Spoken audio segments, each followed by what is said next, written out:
little fox.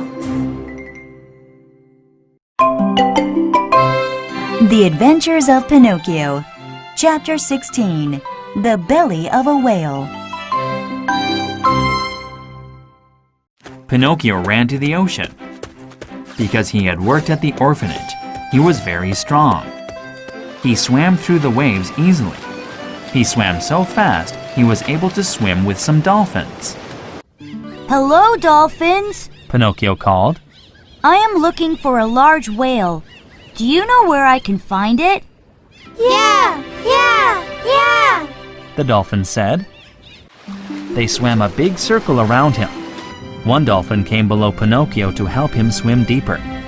The dolphin swam off in a new direction. Pinocchio held on tightly. Whee! This is fun! He shouted through the bubbles.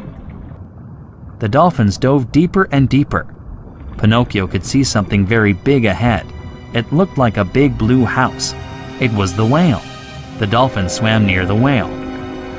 Hi, big whale! They called. Hello! The whale called back. When the whale opened its mouth to say hello, Pinocchio jumped inside.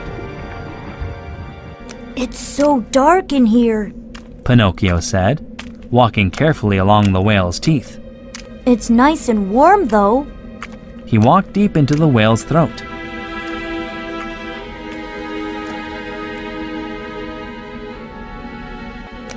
As Pinocchio got closer to the whale's stomach, he noticed a bad smell. Oh, that's gross. He said. What smells so bad? I do. Said a voice. Father? Pinocchio called. Pinocchio, is that you? Geppetto called back. Even though they were inside a smelly fish, they had never been happier. They ran across the whale's stomach and held each other. Oh, Father, you are very thin. I am sorry it took me so long to find you. Please forgive me, Pinocchio said. Pinocchio, how did you find me? I had given up hope. I thought you were lost too, said Geppetto. They both had many questions to ask and even more stories to tell. But the whale was swimming deeper. Father, we must get out of this whale quickly, said Pinocchio. It is no use, said Geppetto. I have tried many times, but the whale will not open its mouth. Pinocchio remembered the story of Jonah. The whale had spit Jonah out. How could Pinocchio make this whale spit them out? Suddenly, he had an idea. Father, climb with me up to the whale's mouth. Here, I will help you. Together, the two climbed up and sat on the whale's teeth. Can you reach up and tickle the top of the whale's mouth? Pinocchio asked. I can try, answered Geppetto. He stood very tall and tickled the whale.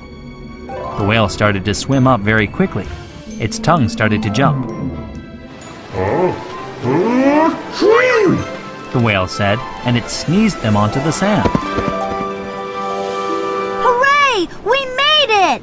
Cheered Pinocchio. Oh, you are so smart, son. Said Geppetto. How did you know to tickle the whale? I got the idea from something I learned at a school, Pinocchio said, smiling. Just then, the whale began to slide up onto the sand and speak. Its voice was soft and pretty. Well done, Pinocchio. It said. You have proven yourself to be a good boy. You have honored your father. You have been obedient and generous. You have risked your life to save him.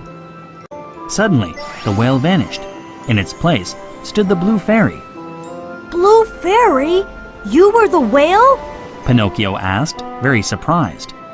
Yes, I kept Geppetto safe until you learned to be a good boy. Farewell, gentlemen. I wish you a happy life together, she said, and the blue fairy flew away. Pinocchio and Geppetto waved goodbye. As Pinocchio waved, he looked at his hand. It was the hand of a real boy. Wow! I'm a real boy! Father, look! I'm really real! He cried. Father and son laughed and hugged and danced all the way home.